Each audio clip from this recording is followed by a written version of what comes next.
O ano, Kapitan? Magtatanim muna po ko ng ano po. Nang, Kamuting kahoy po. ay meron ka pang itatanim. Opo. Oh my gulay. Atay itakin ko. So itong may mga butas-butas mga kabayan ay pagtataniman. May laman na po yan. Ayan. So meron na po yung mga kabayan ha. Oo. Tapos yan, ganyan po ang pagtatanim. Talagang sanay na sanay si Kapitan. No? Sanay na sanay dito sa kabundukan. Kayang-kaya na mabuhay ni Kapitan dito na siya lang, no? Kasi alam niya na halos lahat ng gawain dito, pagtatanim, ay kayang-kaya po niya. Ayan. Talagang sanay. Kayang-kaya. Sisiw kay Kapitan niyang pagtatanim na yan. Oh, di ba po mga kabayan?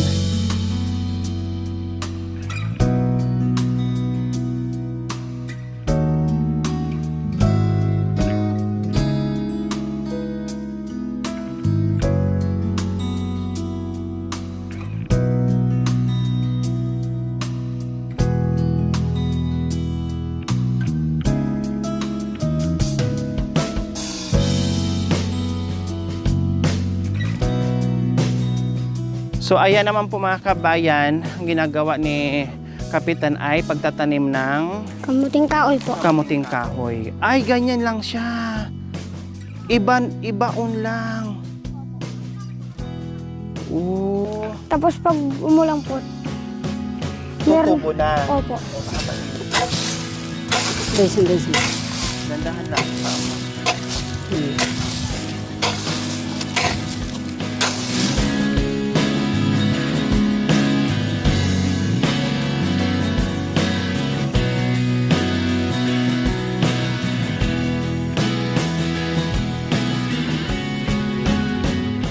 Nakakatuwa nanay din, no, yung ganyang klaseng bata, no, sa murang edad pero ang dami ng alam dito sa kabundukan. Parang ang sarap sa pakiramdam nanay din na meron kang anak na ganyan, no, na marunong na. Ayan po mga kabayan, mula doon mga kabayan hanggang dito, yun po yung tanim nila na kamunting kahoy, no. Ang lawak mga kabayan mula doon hanggang dito. Tapos yun nandoon naman mga kabayan hanggang doon, puro naman yan mga galyang o gabi. So ganun po, imagine no, nandito tayo nung nakaraan, no? Ito pala yung nalinis nila. Pero ngayon kay lawak-lawak na hanggang itaas na, hanggang dulo na yung nagawa nila mga kabayan. Kasi naghahanda sila para pagsapit ng tag-ulan na naidi ay meron ng matataniman, malinis na. So ganun na naidi, di ba? Tama. Kailangan na-cultivate na yung lupain para at least pag sapit ng tag-ulan, tanim na lang po. Kahit Marso anak ko, kung 5 beses na o 4 na beses ang ulan, pwede na. Pwede na. Pwede na. Kahit magtanim ka ng mais, pwede na yun. Lahat ng pananim pwede na sa Pwede oras, na. sa buwan ng Pwede na Marso. po. Oo, kung 4 na beses ang ulan. Uulan. Oo. Kailang Kapitan, syempre, no, hindi lang yung pagiging masipag dito sa kabundukan. Sipagan mo rin mag-aral, ha? Para sabay yung sipag dito, tapos sipag sa pag-aaral. Hindi habang buhay na nandito ka sa kabundukan, hindi ko naman sinasabi na iiwan mo ito. Pero, syempre, pag nag-aral ka na, pag nakapagtapos ka na, pag meron ka ng kurso, lalong gaganda ang buhay mo. Kasi masipag ka na, masipag ka ba sa trabaho mo, bukod doon, makapag-aral pa yung mga kapatid mo, matulungan mo rin sila, 'di ba? O sipagan mag-aral, kaya? Kaya po. Anong gusto mo paglaki? Sundalos po. Sundalo. Opo. Bakit sundalo? Patayin mo lahat ng mga tamad. O bakit sundalo, anak? Kasi po para matuloy ko po yung mami ko po. Matulungan mo ang mami mo. Sa araw-araw po pinagdadalaan ko silang bigas po. Wow! Kumbaga pag nagsundalo ka, wala kang ibang iisipin kundi yung pamilya mo na mabigyan mo ng pagkain sa araw-araw. Opo. Kailang pag sundalo natatakot ako, pero hindi naman lahat. Kasi sabi nila pag sundalo daw, yung isang paa, yung kalahating katawan daw ay nakabaon na sa lupa. Yung kalahati, buhay. Ibig sabihin nun, delikado na trabaho, pero kaya mo yon? Ayaw ko na po mag-sundalo.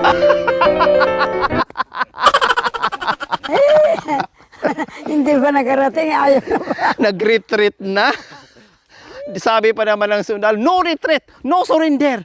Ngayon na pinag-uusapan lang natin, sinabi ko lang sa iyo yung pwedeng mangyari. Umayaw ka bigla o ano na lang ipapalit natin doon sa sundalo? Ano lang po, na maestro na lang daw. Maestro na lang. Magtuturo, teacher na lang. Opo. Joke lang yon. Kung ano nasa puso mo na gusto mo, gawin mo. Walang imposible. Yung mga sinasabi ko kanina, mga joke-joke na yun, sinusubukan lang kita. No? Kunwari, hadlang yun sa pag-aaral mo. Kahit anong hadlang sa pag-aaral mo, huwag kang susuko. Laban, laban, laban. O sige nga, sundalo, lalaban ako. O sige. Lalaban ako. Sige nga, lalaban ako. Lalaban ako. Lalaki ako. Lalaki ako. Bakla ako.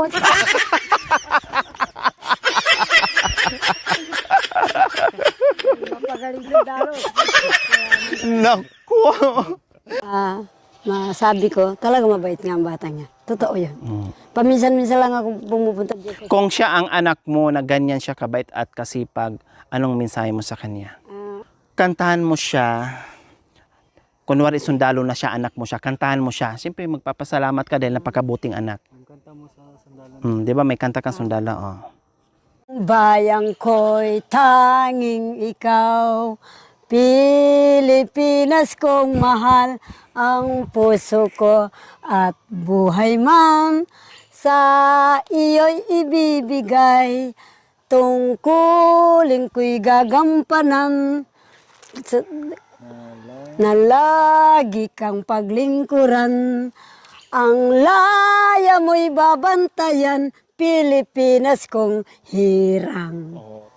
Ketang awot suyaing Disembre, linublaring Japang ketiking Oriente, inginunan dang pinombahan, ing kampunan ing kalulong Philippine Army, miras pula batahan, karindo pepaganan, ente krapot me singgan, di sundalus me kapsorla, San Fernando linabasla, Concepcion, Tarlac, Mabalacat, Bandang Kapas, Carindano, Mampo, dinala, Skimbataan, Karilamig, Salba.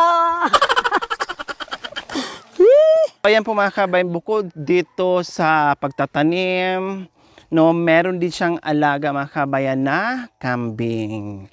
Ayan, pagtapos na siya dito sa obligasyon mga kabayan, ang ginagawa naman niya, magpastol ng kanyang mga kambing mga kabayan. Wow! Dalawang kambing mo. Opo. Para po ng babae po. Pare, buntis lahat. Hindi po. Iyan lang. Ang ganda ng kulay, oh. O, ang taba. Malapit ng mga anak-anak ko. Opo, malapit na siyang Yes, mga yeah. anak. Sana 3 ang anak niya para marami ka agad. Wow, yan naman ang libangan mo mag-alaga, Kapitan. Opo. Mm.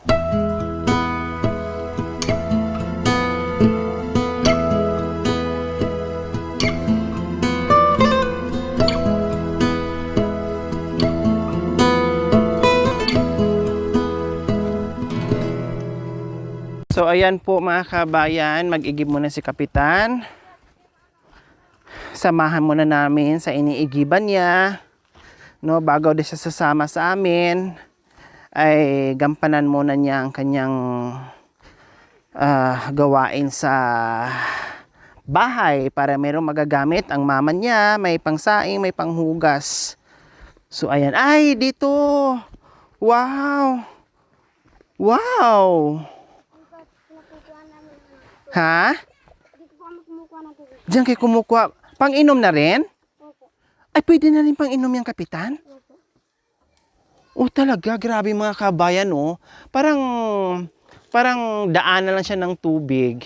Tapos, nilagyan nila ng butas.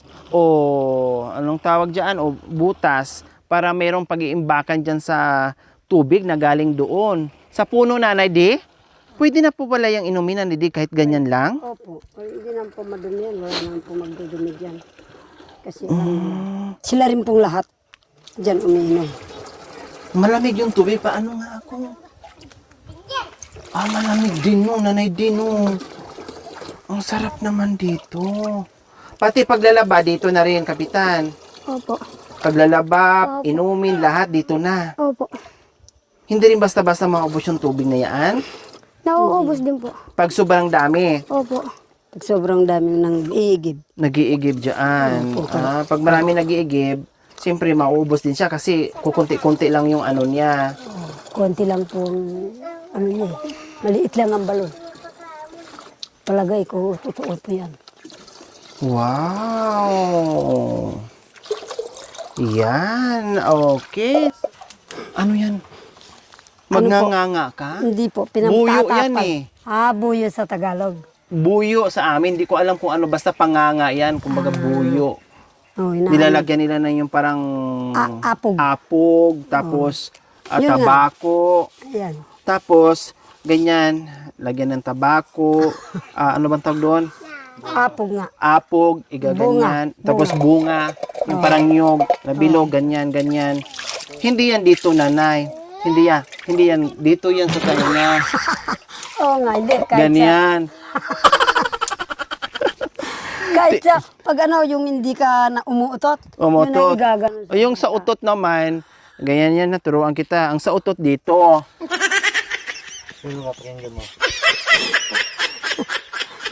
Diba? O, gano'n. Sungsungan mo yung ano ha, yung Wow. ilong. Wow. O, sa tiyan yun pag sumakit, pangkabag.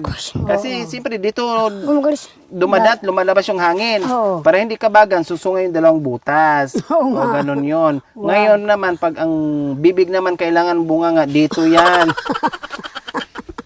So, ayan po mga kabayan, no? Nasaksihan natin, napatunayan natin lahat kung gaano kasipag si Kapitan mga kabayan.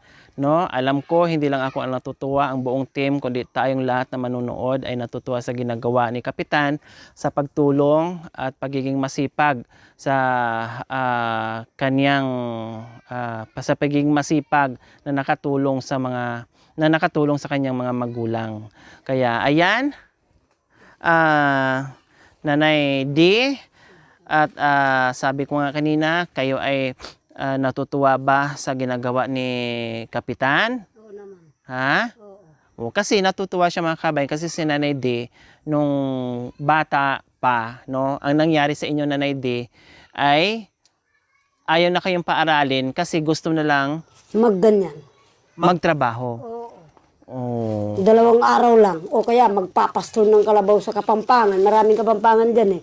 Pero, ano naman, binabayaran naman ako. 1 linggo, 1 kaban.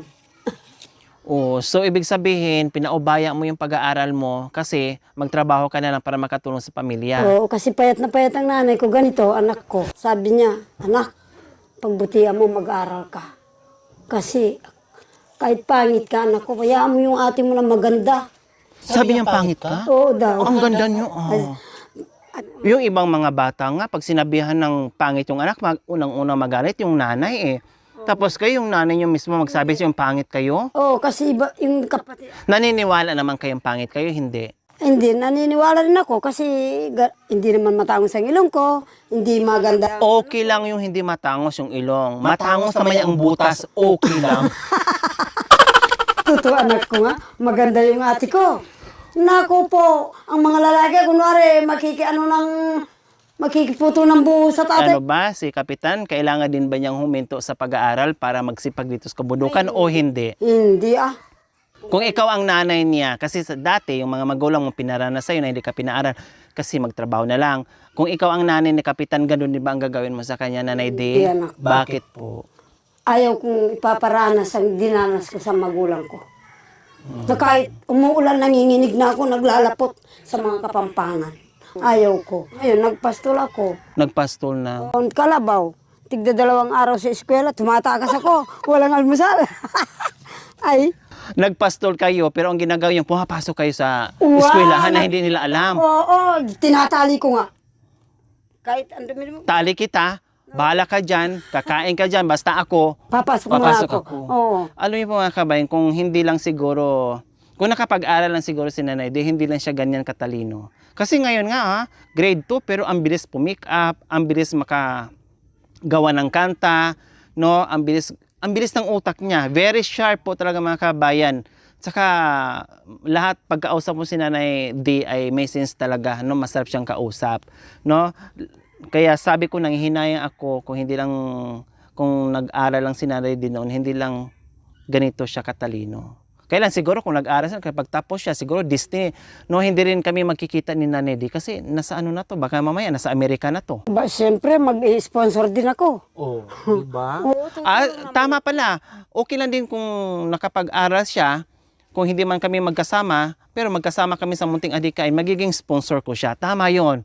No, natutulong din kayo Nanay D, no. No, dalawang kumbaga natagpuan natin si Nanay D na masipag noong araw ng kabataan niya, no. Siguro nga nakita siya ng tatay niya na kayang magtrabaho nito, kayang kumita ng pera nito, kaya wag natin paralin, sige, tutulong na lang to sa mga anak niya na nag-aaral, patrabahuin natin to ng patrabahuin. Gano'n na lang siguro ang mindset doon sa tatay niya. So, siyempre, tagpuan din natin ngayon, no, new generation, ay parang apo na rin, apo na nga, no, si Kapitan na napakasipag din.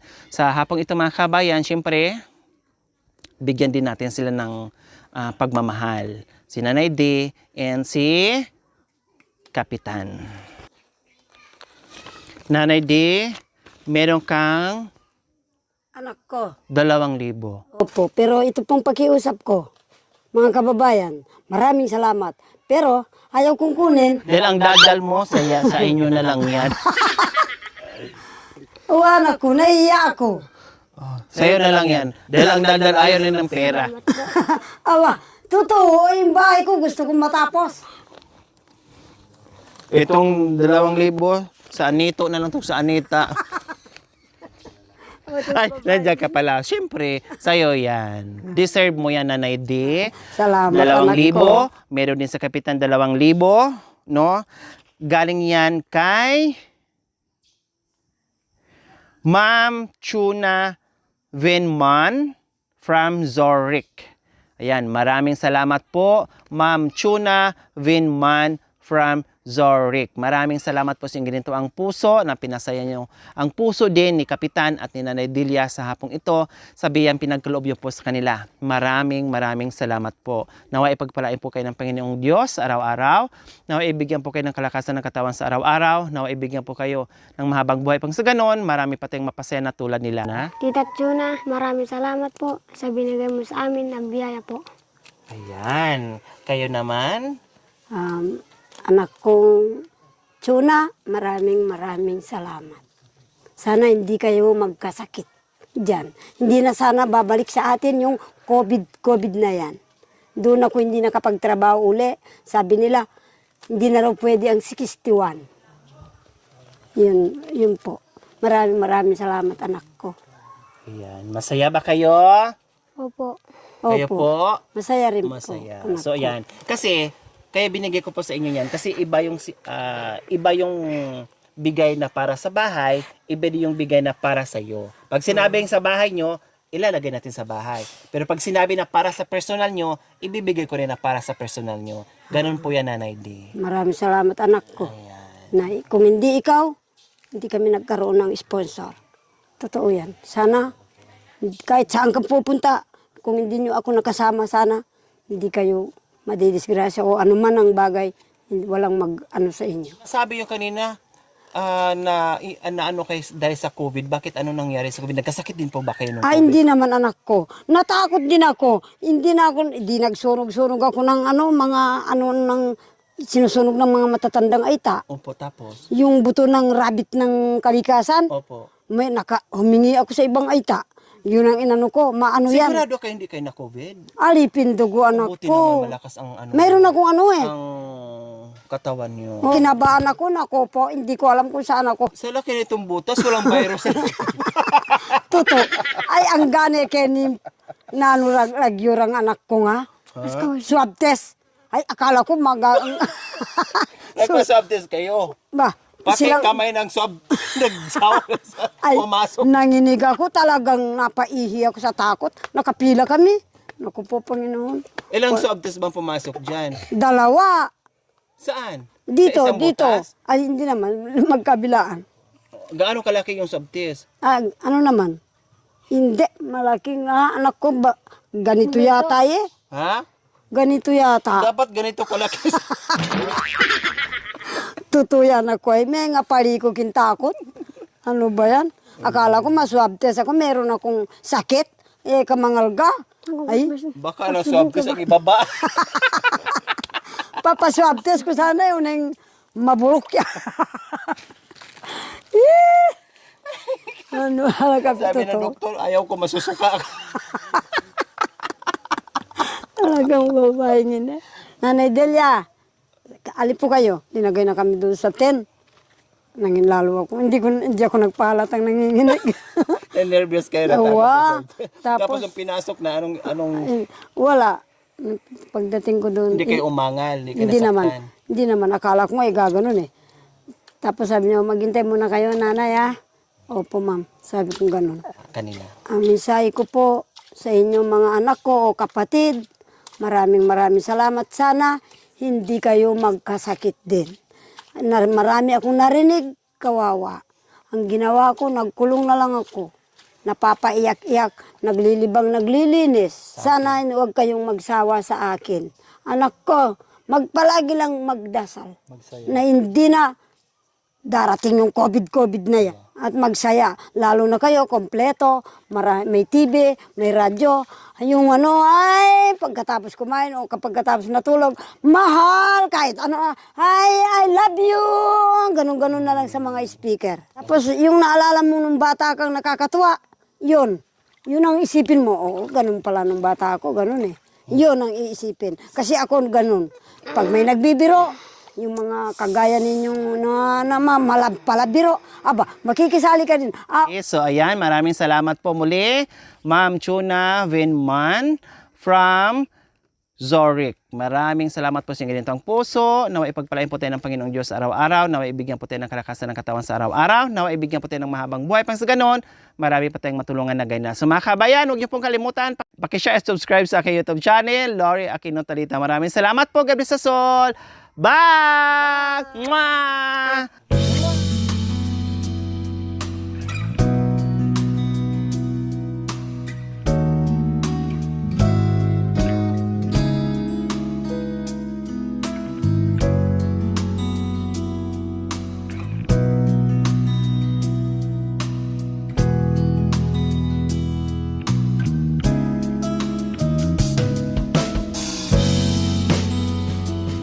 Thank you for watching. Don't forget to like, share, and subscribe.